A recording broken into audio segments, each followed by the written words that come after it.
Hello and welcome back to Courtside. I'm Andrew Cohen, alongside Mike Randall, Sam Posman. How you guys doing? What's up? I'm doing well. Anyone want to give their opening take on the Super Bowl? Sam, that's all you. I thought it was just a bad day for the stew. I thought the special teams units just struggled. Johnny Hecker dropping snaps almost cost him the game. Johnny Hecker blowing punts almost cost him the game. Thankfully, our boy Kevin Huber had ample opportunities to get back into his rhythm after a slow start. But overall, tough look for the brand. Mr. McAfee probably had an aneurysm. Mike? It's hard to follow that up. It's just such a critical aspect of any football game. My initial reaction is the Bengals blocked Aaron Donald for a half. Looked good for a half. Couldn't block Aaron Donald in the second half. Or anyone. And it went downhill quickly for them. And the Rams are Super Bowl champs as a result. Yeah, I think this was a game where whichever team won, I think the majority of the fans were going to be happy. Because you have guys on both sides you'd be happy for. For the Rams, Aaron Donald, you're happy for. You're happy for Matt Stafford. You're happy for McVay. You're happy for OBJ. Obviously, you'd be happy for Burrow and those guys if the Bengals had won too. I think that the way that game went at the offensive line, and I thought first half they were great. They legitimately played a great half. They did. And then they go into the second half and they just melt down. Right? Aaron Donald on the last play of the game, the fourth one, he pretty much just gets to Burrow and blocked. And I mean, I don't know if you guys have seen this, but down the sideline, Jamar Chase torched Jalen Ramsey. Wide open. If Burrow gets a second more of time, it's a touchdown. But he just doesn't get that time because that offensive line is terrible. And I think you've seen like the jokes about Penei Sewell not taking him and taking Jamar Chase. I think they made the right call. Jamar Chase is incredible. It's a lot easier to find an offensive lineman than it is to find a Jamar Chase. But I mean, it came back to bite them, and that was going to be the big factor in this game, and it ended up being the case. I don't know what you guys thought was maybe a key moment in the game that led to the outcome. I got this. Yeah, So, start the second half off. I took an ill-timed bathroom break.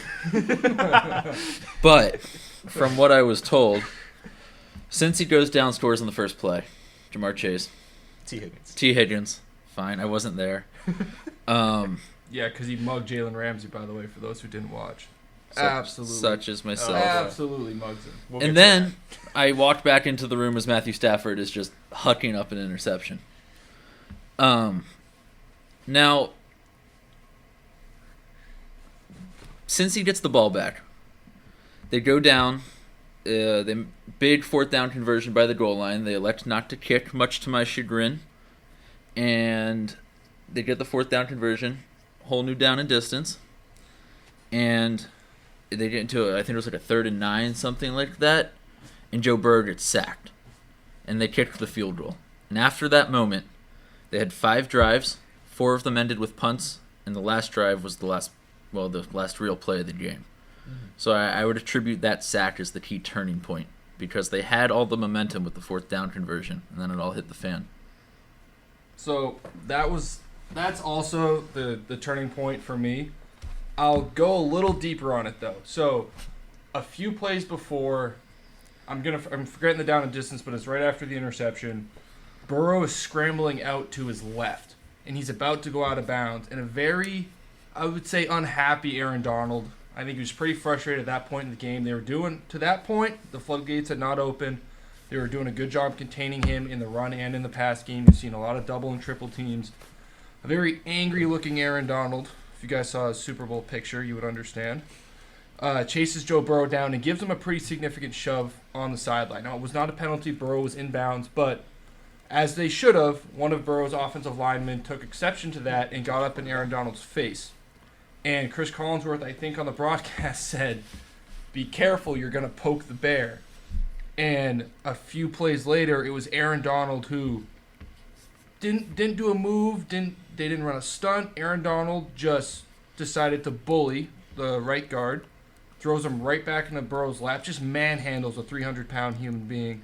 And that was the sack, Sam, that you just mentioned, that snuffed out the Cincinnati drive. That honestly, if they go up at that point in the game, they go up 11. LA's out of offensive weapons at that point in time. Beckham had been injured. Their backup tight end, who was playing decently, he was also hurt. that probably puts the game away. So not only does it change the complexion of the game in terms of the scoreboard and how the Rams have to approach offense, that was also the moment the floodgates opened on the Bengals offensive line. It was once Donald just mauled his way through the interior to get that sack. From then on, Sam, you mentioned it, those next 5 drives almost only accumulated 50 yards. Of the last 22 snaps the Bengals took, Burrow was sacked on 7 of them. 22 passing attempts. Burrow was sacked on 7. That is an absolutely absurd rate. He's getting sacked once a drop back, which is once a set of downs. Hence, you don't move the ball. Hence, you lose the football game. So, to make it a little fun and interesting, I think they kind of teed off Aaron Donald a little bit there, and that led to it. But, Sam, like you said, I think the snap that changed the complexion of the game was Aaron Donald's sack on 3rd down in the red zone. So I thought it was the drive before the Rams' go-ahead drive. So the second last drive of the game for Cincinnati, where it was after Burrow on the previous drive had gotten hurt and he comes back out, and they played it so conservative. They're up 4 with a chance. If you just go down and get a field goal, you go up 7, you're up a whole touchdown, you feel at least pretty good. But I believe Burrow only threw the ball past the line of scrimmage twice. One of them was a little dump off to the running back, picked up a 1st down, and they had 3rd and 9 on the last one, and Boyd dropped it. But the rest of the possession was just runs. I think they had a little flare out from Mixon that he threw. I think it was technically a rush play because he threw it backwards. I thought that drive, that right there was, on that drive, you have to go in with the mentality of, we attack them, we go down and score, and we win the Super Bowl, right? That's the mentality you have to go in, and the play calling was just not that. It was very Aaron Rodgers-esque. I think it has more to do with play calling. I don't think there was. I mean, they didn't throw it. They only threw on 3rd down on that drive. Every single time it was 2 run plays, and it felt like they were just trying to play not to lose on that drive as opposed to playing not to win. Maybe the Burrow injury factored in because he looked like he really hurt his knee. I think the reports after that he just said no, he didn't want medical attention because he just he wasn't going to come out of the game. I think that was the drive right there, where you go down, you score a field goal, you're up 7. Obviously, if you score a touchdown, you have 2 possessions, and you feel like you're probably going to win. I think playing conservatively there, I think that was the mistake for Cincy. So, just to add on to that, you mentioned it there kind of at the end. I thought at the time they were playing conservative because Burrow was hurt. Yeah. That knee injury looked bad. I believe it was the same knee. It may not have been. It may have been. I think it was the other. It was the other knee. Okay. Regardless, though, a lot of times the second ACL you tear is your other knee. So there was legitimate concern. We were watching with a bunch of our friends. Almost everyone in that room, a lot of them football players who have had knee injuries, thought he had a torn ACL. So we thought Burrow was done. I mean, he's tough as all hell, so he comes back in. That didn't surprise me that he came back. But my initial reaction, like Andrew, what you said was, okay, they have to protect him because he's hurt. Mm-hmm. Now, maybe the coaches didn't know how healthy he was, so they wanted to feel it out. But immediately in the drives following, they went back to empty formation. They didn't even try to protect him. So, Andrew, I agree with you. I think it was inexcusably passive. The only pass I would give to the coaching staff is if they thought Burrow's knee was more significant than it was, and therefore tried to protect him with a running game that had been relatively effective to that point. But. No, that's very true. But I agree. It was the drive after the fact where he's throwing down the field consistently on the final drive, and obviously it's more desperation. You kind of have to. But clearly he could do it. And at a certain point, like you have to. If you're gonna just, if you can't trust him to throw the ball down the field, you may as well put it in the backup if you think he's that hurt. You have to at least try it, see what happens. Also the empty formations too. It was unbelievable. It was unbelievable. A huge second guess. It's one thing to do in the first half, you're blocking well, that's fine. You get to the second half and you're getting sacked every other play. Like, you have to try something else. You have to keep a running back in. You have to try something to give Burrow some sort of time to get the ball down the field. And they were having success with bringing in an extra offensive lineman and tight end and running the ball. But they just went away from it. They ran it a couple times, and that was it, and we know the rest. Yeah. All right. You want to do some 3 up, 3 down? All right. So we'll go first up, second up, third up, and so on and so forth. Yeah. So everyone goes with one? Yep. Okay. We can repeat, if we have repeating ones. Now, is this going to be in order, like biggest winner, or is this more of just one of our If winners? it's your biggest winner, go with your biggest winner. If it's not. Yeah. So, for those listening, 3 up, 3 down is going to be, we're each going to name 3 players who we thought really stepped up and performed well in that moment. That one's probably going to be on a similar page. And then we're going to name 3 players who did not rise to the occasion in our minds, which won't be quite as fun to talk about. But Or it could be more fun. it could be more fun. I feel a little bad. But Yeah. I'm gonna have a lot of fun. who wants to go? My number one was Cooper Kupp. I thought on the last drive of the game, he just dominated. He's the only receiver out there with all the injuries because obviously Woods is already helped coming into this game. Higbee's out. OBJ gets hurt during the game. And they just couldn't stop him. I mean, even there were plays taken away by penalties. He still caught. He took a shot on the. It was called back because of a holding, but he scored a touchdown and took a shot to the head. Came back and scored on the next play. Now you could say Eli Apple 1-on-1, who most NFL receivers, especially of that talent, should be able to catch on him. But I just thought money drive. That's the drive to win the Super Bowl, and he was just at his best. And he showed I think there are a lot of people who, if they didn't watch Rams games this year, it's like, oh, it's just because. You got Stafford and Kupp. It's regular season. They just target him a lot. I mean, he showed he's one of the best, if not the best, receiver in football right there. So he's my number one. My number one was Matt Stafford. I'm a big legacy guy. Poor man rotted away in Detroit for God knows for however many years.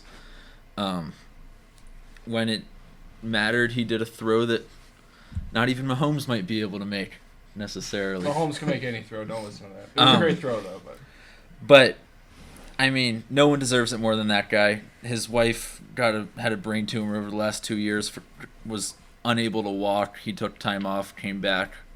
I mean, like I said, I love legacy. I love that stuff. So I think if anyone had their one moment and took it, it would be Matthew Stafford. I'm glad you guys left him for me because he's one of my favorite players of all time. He has elevated himself into the conversation with arguably the greatest defensive player of all time, Lawrence Taylor, and that would be Aaron Donald, defensive tackle for the Rams. He's frankly been the best football player regardless of position since he entered the league. Year in and year out, he's been ranked as the number one guy at his position, 3 Defensive Player of the Year awards. He's done everything a player could do in the amount of time he has played professional football, except this game. He had one opportunity at a Super Bowl against New England, doesn't get a sack. Granted, a lot of that has to do with because Tom Brady was just getting that ball out in half a second. But he gets redemption. He gets another shot at that ring. Like I mentioned earlier, he was a little frustrated, I think, early in the game. But in the second half, once he breaks through for that first sack on Burrow, the floodgates open for him, the floodgates open for his teammates. What's so great about him is that when he's not winning, if you give him a one-on-one matchup on the interior, he will win that matchup easily. But he creates plays for other players. A lot of Von Miller sacks. A lot of Leonard Floyd's action was off of stunts with Aaron Donald. But when it came down to it, Super Bowl's on the line. Joe Burrow has the ball. He's 8 yards away from field goal range to tie the game. Now, Joe Burrow's not going to choke this opportunity. You have to go take it from him. Aaron Donald made the two most impressive plays of the day. The one that will be forgotten was 3rd down and 1 from around midfield. And Samaje Perine looks like he's falling forward for 3 yards. I heard someone who was at the game said, everyone thought it was a first down. It looks for sure. Aaron Donald tosses a lineman off him, grabs Perine from behind, who's a good 240 pounds, drags him backwards, and they end up half a yard short. The Bengals elect to go empty or at least shotgun on the 4th down and 1. We all know what happens there. Aaron Donald gets one-on-one coverage and just abuses his matchup. Takes down Burrow. Burrow somehow flicks the ball out of his hands, but it falls incomplete, and the Rams win the Super Bowl because Aaron Donald made a play. And then to add volume to that play he made, as Andrew mentioned earlier, Jamar Chase is running free for a game-winning touchdown. So the best player in the sport, in the biggest moment in the sport, made the 2 best plays probably of the season, at least from my perspective. So I'm so happy for him. You mentioned earlier how you feel good about players. I felt so happy for Aaron Donald that he got that moment, and it was him that was able to bring it home. But so he's my big winner overall. I thought he should have been MVP, but that's what it is. He was my number 2. Yeah, same here. Yeah. So I think you covered it. Yeah. I have nothing more to add. If you can come, well, just any other players who stepped up. So I was going to say Burrow because I think he was taking a beating all game, and I think he hung. It was like the Titans game, right? He hangs in there. He's still making throws all game. He hung in there after the knee injury. I think he gave them a chance to win. At the end of the game, he has no time to get the ball out on the 4th and 1. But I thought he showed well. I don't think the takeaway from this game isn't Joe Burrow isn't a good quarterback. No, absolutely right? not. Nope. You look at this game, and not that you want to take moral victories necessarily, but like you obviously feel good about Burrow, not only this game but the whole playoff run. Yep. Not that they weren't necessarily going and just scoring 45 points every game. They didn't, but he made throws when he had to. In this game, maybe not as much at the very end, but I thought he was impressive. Do you want to add anything on Burrow? Or you got someone else? I got someone else. I just real quick on Burrow. The only thing I would say is maybe he holds on to the ball a little long there, but Maybe. as a second-year quarterback, you don't have the ability to get to the line of scrimmage and diagnose as quickly. So, I mean, toughness, made big throws. I got also beat think up. I think in the Titans game especially, he was holding on to it too long. I didn't feel it as much in this Okay, game. that's fair. I think this game was Aaron Donald, Von Miller, Yep. Leonard Floyd. At a certain point, the floodgates just opened. There's and he nothing really you didn't can have do. a shot. That's completely fair. I have two other winners. It's kind of Okay. a part A, part B type Let's go. situation. Let's hear 'em. Number one is Snoop Dogg. That's just a Oh, yes, sir. That's just a cool man. Oh, like yeah. he's just a cool man. And number 3.5 is just white moms everywhere. They were the amount of videos I saw on TikTok, on Twitter, of just Stacy's and Karen's just terribly dancing to the halftime performance made my day. Evan McPherson, your boy, was out Yeah. there. with Evan him. McPherson, who has the same energy as a wine mom. It was was really just- set up for him to miss a kick. It was It really really set was. up. I thought he was going to. I mean, it was just peak Karen on social media during that halftime performance, and I think that satisfied everything I needed. All right. Let's get to 3 down. Or do you have one more? I got one more. So I mentioned him in our Super Bowl preview show. He's another one of the guys I just love to watch. Von Miller, as an edge rusher. Edge rusher is one of those positions. It's really hard to just, as a defensive lineman, it's hard to just elevate your play at the snap of the finger. When you need to, it's hard to just make a play because it depends on how they scheme for you. It depends on your matchup, right? It depends on how quickly the ball's coming out for the quarterback. Miller was good for them, especially in the playoffs. But I mentioned in the preview show that Super Bowl Vaughn had an opportunity here to come out. He shows out with 2 sacks. I almost called a strip sack from him from the play. That would have been awesome. But it was good to see him get out of Denver, get in another big game, and then live up to the billing of being an all-time great playoff performer. And it solidifies an all-time great Hall of Fame resume for him. Yeah. All right. 3 down. Three down. down. This will be good. Number 1 for me is Jalen Ramsey. That's Like, my number he- one That too. was my number one too. It was Okay. awful. Now, listen, it was a face mask on T. Higgins, but still, that play paired with the first Jamar Chase catch, paired with the fact that if Burrow has a little bit more time, Ramsey got absolutely torched at the end of the game by Chase. I thought he just, for a guy that's supposed to be a shutdown, it's one thing to give up plays, it's another thing to give up the 2 biggest plays of the game offensively for Cincinnati. So he was my number 1 down. Yeah. Nothing more to I add. had the same reaction. I didn't think he should have been on Chase one-on-one, Yeah. period. We talked about that in the Should have been Eli Apple. preview show. It should. You know, I was struggling to think of somebody, and he Yeah. dropped the name right in my mouth. Eli Apple, for those of you who are on Twitter, took an absolute shelling after that game. He was real noisy with the Titans, real noisy with the Chiefs players on Twitter after they beat Kansas City. And he took his medicine after that game. Didn't play. I didn't think he was horrible. No. You got lost covering Cooper Kupp on the goal line a couple times. That's on the coach. Yeah, You can't agreed. have Eli Apple one-on-one with Cooper Kupp with a Super Bowl on the line. That's not Eli Apple's fault that he can't cover Yeah. one of the hottest receivers we've ever seen. But he does give up the game-winning touchdown. He gives up a touchdown earlier to Kupp.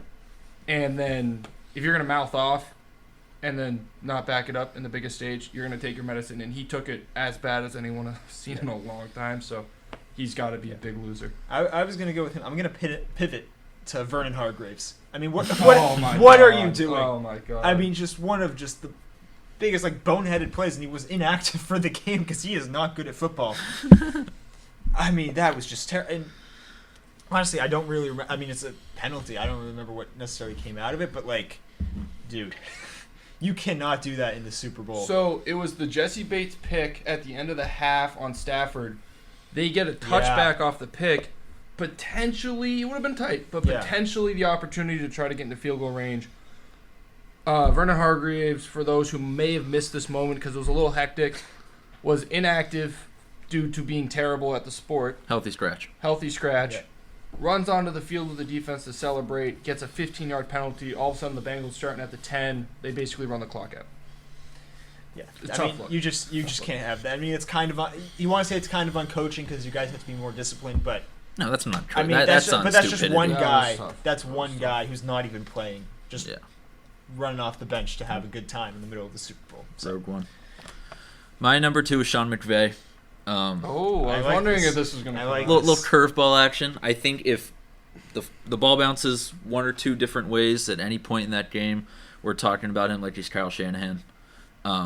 There was his desire with running the football when he should not be running the football. When he's averaging, what, 1.9? It was like 1.6 at one point. 1.6 per carry. So I saw a stat where this was only the 5th time a Super Bowl team has ever done that in this game, and it's the only time they've ever won. Yep. Yet he thought it was still going to work. He just All the way to the end. kept shoving Cam Really Akers good. out there to do his best. To his credit, big Darrell Henderson run to get down to the goal line. Yeah. It's true. But overall, I agree. But yeah, I think a few things go differently. This is the narrative about Sean McVay is hold up. Not enough Sony Michel. Not enough. Yeah. Not enough Sonny Michel. Not enough Sony Michel. Darrell Henderson looked good, but He did. more as a receiver. Yeah. I don't, Big wheel route catch. good story for Cam Akers. I don't think he should have been playing. I don't think he's back. They should have kept who's my Texas guy? Anyone from Texas stinks. Do you have another one? I do. So, maybe a little controversial. I think the refs are down here because now listen. That's At fair. the end of the game, That's fair. the holding call was a bad call. They missed an obvious false start where 4 of the Rams' offensive linemen jumped because the center snapped it late. But I just look at they didn't call penalties all game long, and they get to the end. They had the bad holding call, and then what comes after it is, was it 3 or 4 penalties that are definitely penalties, and so they have to call them. They're obvious, but it just felt like you have this whole game. You're letting them play, right? And you get to the end. It takes like 10 minutes to have 30 seconds tick off the clock because of all the penalties. I thought it kind of lessened the moment a little bit, and it's just frustrating to watch the whole. You felt like, I mean, Stafford and Kupp are going on this incredible drive. Then they have to score, and it's 3rd and goal. There's a great play made by, I think it's Logan Wilson, the linebacker for the Bengals. You take it away, and then it just mucks the game up from the rest of it. So I thought that was just pretty disappointing. And it's not necessarily that the calls after that were bad. I thought that call was bad. But just mucking the game up at the end, I don't think anybody wants that in the Super Bowl. So, And it definitely was a makeup call. Like the play before, it was clear, and they just missed it, but they kind of realized they missed it because the next play there was nothing doing. Yeah. And they're like, okay. It felt a little bit like they had missed calls earlier in the game and were trying to make sure they didn't cost the team a Super Bowl by missing a call, and in doing so, over-reffed the end of the game. Yeah. That being said, Cincy, the better team won. I don't think they cost Cincy a Super Bowl. Cincy only had 20 points because of the refs. But I agree with you. It took a little momentum away. Who you drop? I got a couple to finish up if you guys are good Go with ahead. that. And they're both quick. I have one more, and I'll be quick with it Okay. too. The first one was Tyler Boyd. This one I feel bad about. He has been as reliable gets. He didn't drop a ball all year. Gets a ball. I think he caught a ball 7 yards downfield on 3rd and 9 at a critical point in the game. It was before the Rams' last drive. Yeah. That one you mentioned earlier, the one time they dropped back. Now, he was going to get cracked had he caught the ball about 2 yards short. Bengals probably go for it, and that's what I was thinking watching it, was he probably cost them an opportunity to go for it. Maybe they don't. He was going to get hit. The ball might have gotten popped out, but you feel for a guy who, in a big spot, potentially to ice a game, does something he hasn't done all year, doesn't come up big for his team. So he's a loser. I feel bad saying it, but it should be acknowledged. It was a big play in the game. And then this one will be really quick. Anytime you let up 7 sacks in 21 pass block attempts with a world championship on the line, you should get mentioned as the biggest group of losers to come out of the game. I feel a little bad for the Bengals O-line in terms of you're just so overmatched. They're giving it everything they There's a lot can, of and they backups there, just too. don't have a shot. But you got them that far. You hold up one more time than you did. You hold up for half a second longer than you did on that last play. Jamar Chase walks in the end zone, so got to be mentioned. Biggest loser for me was Baker. I definitely have a lot of thoughts on how I feel about him. A lot of words he can't say about Baker Mayfield. But, I mean, he blows it up in Cleveland, allegedly blames Odell. His wife is angry tweeting, saying the Browns need to get tougher. Baker goes out, stinks. Everyone's like, oh, well, maybe Odell was causing issues. Nope. Not only did Baker stink and his progressive commercials got cut, thank God no one wants to be at home with Baker Mayfield. Not even Lincoln Riley anymore. Dude, those are great commercials. No, they're terrible. They're terrible. He's not funny. They're pretty funny. He's Johnny Manziel 2.0. The quality of commercials on TV now, that they're pretty good. This is not a bitter Texas rant at all, guys. It's Point being, bipartisan journalism. not only does Baker fall apart at the end of the season, but now Odell comes back, wins a Super Bowl without a knee, was probably, while he was in the game, the biggest impact performer. Yeah. Yep. I mean, just some big catches back to back, and I don't think Baker recovers. I think he's just gonna have to tweet his way back to. You know what? I'm just gonna leave it at that. I have a lot of angry thoughts in my head right now, so. Okay. I want to give a quick shout out before we move on. Odell Beckham. I was a huge fan, a Giants fan growing up. I was absolutely gutted when he got hurt. He had stepped up to the moment so well. You could just tell it was his. It had a feel of an Odell game. Yep. On national television, he's got the Super Bowl on the line. I was gutted for him, but then his team pulls through. He scores a touchdown and a 3-point win. Absolutely ecstatic for him that he got that ring. It felt really right. Yeah. Perfect. Right. Do you want to take a break there, and then we'll come back with some implications for players? Sure. Sounds good to me.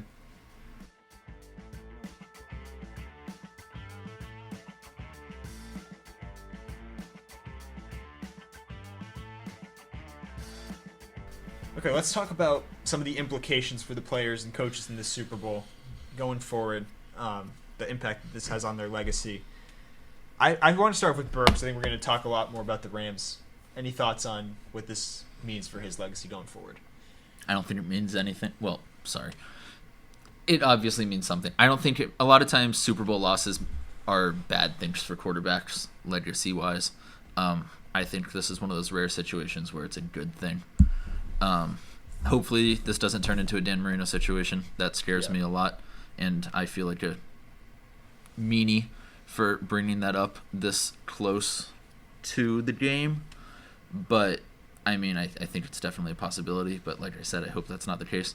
I think he bounces back. I wouldn't be surprised if we did a Joe Burrow who just got meniscus surgery in like April or something like that. But I think as long as they surround him with a semi-decent offensive line, he should definitely be in contention for the next 5-10 years. So we're pretty aligned on this. I in no way put the loss on him. I thought he made some throws. He played tough. Didn't play great in a way that Mahomes also kind of similar to Mahomes in the Super Bowl last year. He did what he could, but he still wasn't what you expected in a big game from him. But this is not something that will be a deterrent on his legacy at all. I am with Sam, though. The only thing that would worry me a little bit is there's a little bit of, hey, you got a freebie shot at one early. Take advantage of it. You just don't know with Cincinnati coming back with how loaded the AFC is. Hopefully, I think for all football fans, this isn't the last opportunity we get to see him in big games, which not in big games, but in the Super Bowl. So maybe it ends up being more of an issue down the line if there's organizational struggles. But as if we stand here, Burrow has solidified himself as an elite guy, one of the top youngsters in the league, one of the clutch players in the league. So it didn't change much for me. No, agreed. I think there's also the conversation about just what the expectations were, and they got so much further than anyone thought they would. The one thing that would concern me going forward is just the Bengals organization as a whole. I mean, they've made playoff appearances with Andy Dalton and Marvin Lewis just to lose in the first round every year. And the offensive line was a glaring hole. It was a glaring need last offseason. They go with Jamar Chase over Penei Sewell, as we talked about before. But then they just kind of also didn't do anything in free agency, didn't try to develop any guys. Again, they were playing with backups. But I look at it as if they get a better offensive line, even if the rest of their roster comes down a little bit, you still have Joe Burrow on your team, and that's enough to compete. Yep. So I don't think this is a tarnish on his legacy at all. All right, Stafford I think would be a good one to go to next, another quarterback. I have something to say about this, but I want to hear you guys go first. I mean, I kind of know how I feel. I love the man. I think he stepped up when it mattered. Obviously, throwing 2 picks in a Super Bowl isn't great for anyone. But when your defense is as staunch as it was towards the end, it really kind of seemed like it didn't matter as long as Cam Akers held onto the football. Yeah. And, I mean, he was just big. The only, outside of the pitch, the only thing that really went wrong was Cooper Kupp flying the ball over his head, or else we'd be talking about that in the same way that we're talking about. He was going to get creamed on that play. If yeah. Pass. It was a good thing for his health. That could have been ugly. But I think this was just good for him. I don't think he was deserving of Super Bowl MVP, so I'm glad they didn't just do the who was the winning quarterback award. But I think the ring is enough for him. Yeah. I think there was a point at the game where they're down 20-16 and you're looking at it, it's like, oh, this is a bad look for Stafford because they had Jared Goff, they got to the Super Bowl and lost. You get to the Super Bowl again, now you have Matt Stafford, you're thinking we're going to put up points and you weren't. But he was nails on that last drive, just absolute money. And for me, I think this very clearly puts him in the conversation of top quarterbacks right now because he has the Super Bowl under his belt. He came through and it mattered. And maybe in a future episode we'll talk about team implications, but I think it immediately puts them back at the conversation next year, even if they lose someone like Aaron Donald, because Stafford proved it.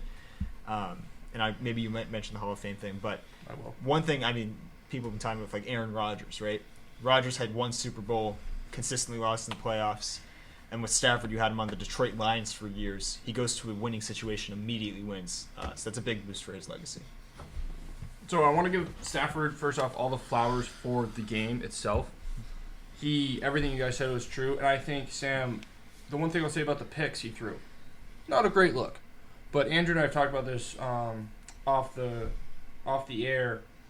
I'm almost more impressed when a great player struggles in a high-leverage moment and all the pressure of the world is heaped on him. And he gets an opportunity at the end of the game to rectify it and has the stones to go do it. I mean, the man absolutely ripped a no-look pass on a critical down on the game-winning drive of the Super Bowl. That's insane, after throwing 2 interceptions. So I think, did he play perfect? No. Tom Brady has not played perfect probably in any of his Super Bowls except the one he lost. So it's about how you respond in big moments and bounce back from adversity, and he did that beautifully in that game. So all the flowers to Stafford.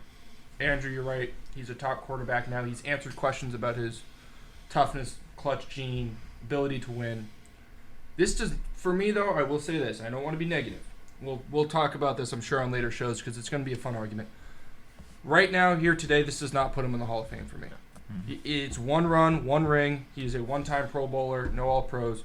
Not yet a Hall of Famer. Now, conversation might get a little more interesting down the line depending on the team success, but sitting here right now, a lot of validation for him. I feel great for the man. But the people who are jumping him into Canton, slow your roll a little bit. We're not there yet. Yeah. You know who was going into Canton, though, is Aaron Donald. Aaron Donald was going to Canton, obviously. They should make a new Canton for Aaron Donald and 3 other guys and just keep them there as the untouchable football players. The Tom Brady, Aaron Donald Hall of Fame class, assuming Donald retires and Brady stays retired, that's a whole nother thing. But that's going to be just wild. The fact those 2 are going at the same time. I mean, in terms of a legacy game, the amount of plays he made, and it was just visible. I mean, obviously the last 2 plays of the game, but the whole second half just all in critical dominant moments too. Yeah, none nice first quarter sack. Right. Every critical moment was there. Every critical moment, and he just he was the best defensive player in football, best player in football in general, you could argue, and he just showed why in this game. And it was one of those moments you just love to see it because this is the game. This is the game where obviously you have all the hardcore fans watching it, the casual fans, and he proved and he showed why he's that guy. I think there's 3 people in professional sports right now where you line up across from them and you just realize you're screwed. They're just going to outdo whatever you think you're going to do. And that's Cristiano Ronaldo, that's Giannis, and that's Aaron Donald. And I think no matter who you are, you're just going to lose because they're just better. And I think Aaron Donald kind of takes the cake of those 3. We saw it on that last play there. He didn't have to do anything special. All he had to do was run forward and he made a man look like a rag doll. Yep. I don't think anything more really needs to be added to that. Ronaldo's that guy against, who was it? Who just got him? Ronaldo just got upset. So the thing with Aaron Donald for me is I am a lifelong Giants fan. I will publicly announce that right away. So Lawrence Taylor is a god to me, right? I think he's arguably the greatest football player of all time. Tom Brady, I understand, has the resume for that. But in terms of physical dominance lining up to play a physical sport, it doesn't get better or more terrifying than LT. Aaron Donald has catapulted himself into the class of LT himself and Reggie White, which I think stand head and shoulders above any other defensive player ever. Let's throw Deion Sanders in there, but I think the conversation with Donald Moore is now, does he retire? And the real conversation is, does he retire?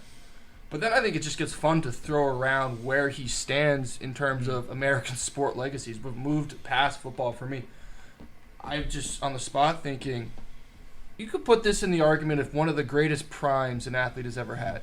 He has played 8 years in the NFL. He is an 8-time Pro Bowler, Rookie of the Year, 7-time first-team All-Pro, which means he was the best player at his position at 7 years in a row, 3-time Defensive Player of the Year award, ties the record for all time, and now has a defining moment, making the biggest 2 plays in the Super Bowl. So I think they're going to be a lot of fun Aaron Donald discussions going forward.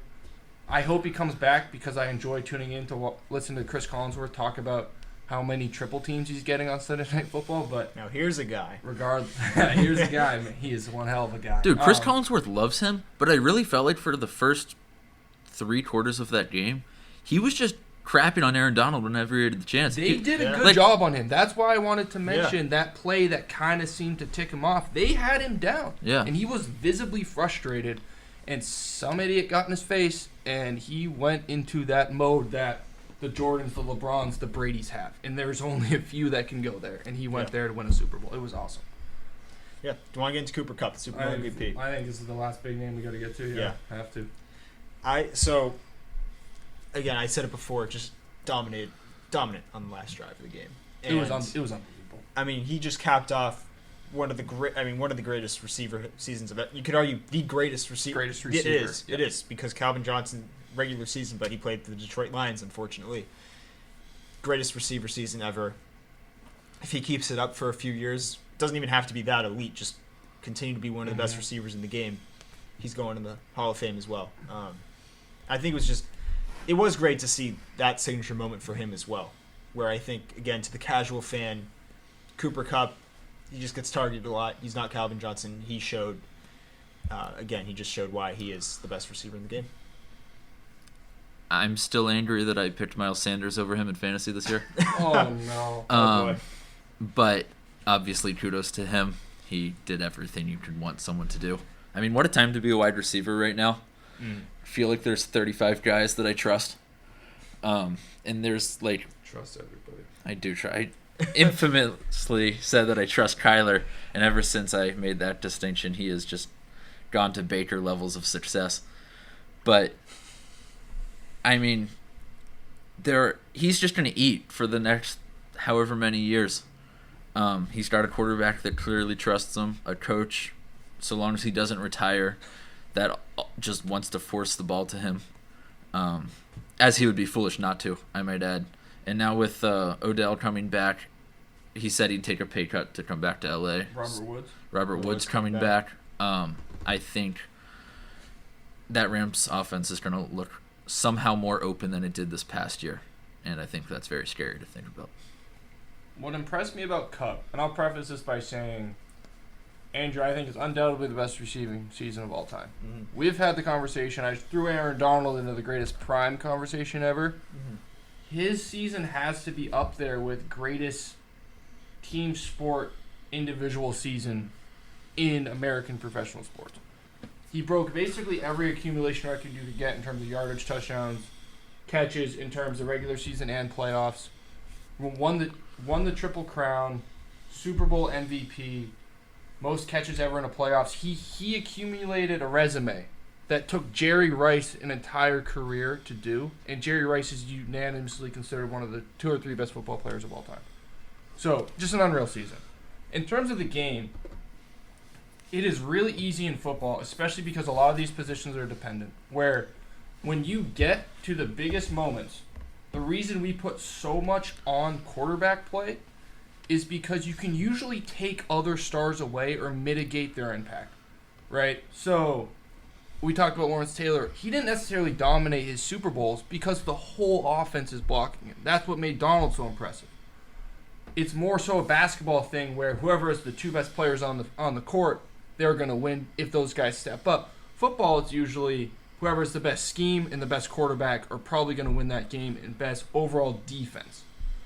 For your two stars, with everybody on the planet knowing they're blocking Aaron Donald, and right now we're talking about Kupp, that last drive, Odell is gone, Kupp is gone, the backup, both tight ends are gone, and Higbee's a good tight end. Stafford's only looking one way. We're talking double and triple teams against professional DBs. That he got open, it's one thing to get open once. That he got open play after play after play in critical situations on that final drive was just incredible. It's not, schematically, it's not difficult usually to take away a wide receiver. Belichick's been doing it for years. Mm-hmm. But they couldn't do it. They just couldn't do it. And it was as good a legacy game I've seen from a wideout. I started watching shortly after the Larry Fitzgerald run. So for me, it's the best wide receiver run I've ever seen. All right. I think we should end it off there. Wrap it up. Yeah. Hopefully a lot more. We'll have some more NFL, Rams, Super Bowl topics coming in the coming weeks, but I think that's a good recap. Yeah. Stan Kroenke should sell the team. You're just pissed because he actually cares about real football and not the fake English version of the sport that you watch. $5 billion for a stadium for what? Have 70% Cincinnati fans show up? His team just won the Super Bowl, dude. Cristiano Ronaldo does not want to play for Arsenal. It's okay. Obviously not. Manchester through and through. All right. Thank you guys so much. Great owner. Thank you guys so much for listening. We'll be back next week. Thank you.